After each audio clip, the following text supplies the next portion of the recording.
Pai, do Filho e do Espírito Santo. Amém. O Senhor esteja convosco. Ele está no meio de nós. Proclamação do Evangelho de Jesus Cristo segundo Marcos. Glória a vós, Senhor. Depois Jesus entrou em Jerusalém e foi ao templo. E tendo observado tudo ao redor, como já era tarde, saiu para Betânia com os 12. No dia seguinte, ao saírem de Betânia, Jesus teve fome. Avistando de longe uma figueira coberta de folhas, foi ver se encontrava algum fruto. Mas chegando perto, nada encontrou, senão folhas, pois não era tempo de figos. Então disse a figueira: Nunca mais alguém coma um fruto de ti. E os discípulos ouviram isso. Foram então a Jerusalém. Jesus entrou no templo e começou a expulsar os que ali estavam vendendo e comprando. Revirou as mesas dos cambistas e os bancos dos vendedores de pombas. E não permitia que se transportasse qualquer objeto através do templo. Então pôs-se a ensinar e dizia-lhes: Não está escrito que a minha casa será chamada casa de oração para todos os povos? Vós, porém, fizeste dela um antro de ladrões. Quando ouviram isso, os sumos sacerdotes e os escribas procuravam um modo de matá-lo, mas tinham medo de Jesus, pois a multidão estava maravilhada com o seu ensinamento. Ao anoitecer, Jesus e os discípulos iam para fora da cidade. De manhã cedo, ao passarem, verificaram que a figueira tinha secado desde a raiz. Pedro, lembrando-se, disse: Rabi, olha, a figueira que amaldiçoaste secou. Jesus respondeu: Tende fé em Deus. Em verdade vos digo, se alguém disser a esta montanha, arranca-te e lança-te ao mar, sem duvidar no coração, mas acreditando que vai acontecer, então acontecerá. Por isso vos digo, tudo que pedirdes na oração, crede que já o recebestes, e vos será concedido. E quando estiverdes de pé para orar, se tiverdes alguma coisa contra alguém, perdoai, para que vosso Pai que está nos céus também vos perdoe os vossos pecados. Palavra da salvação. Glória a vós, Senhor. Queridos irmãos e irmãs, nesse Evangelho de hoje, encontramos 3 realidades. Primeira, a figueira amaldiçoada.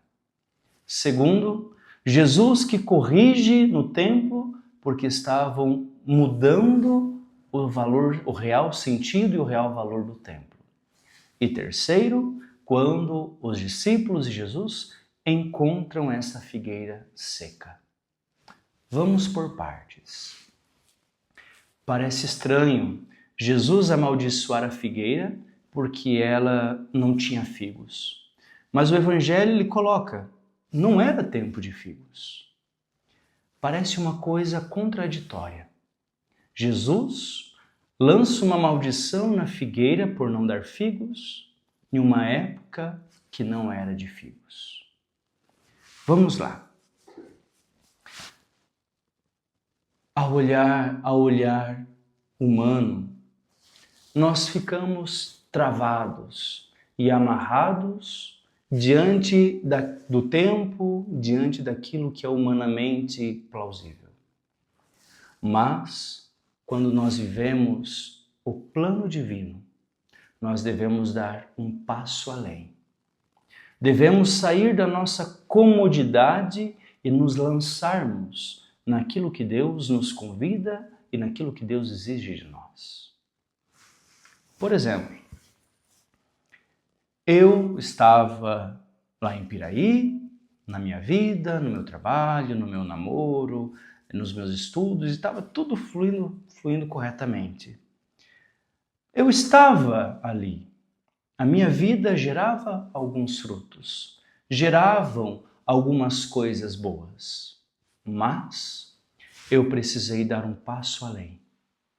Precisei sair do meu conforto.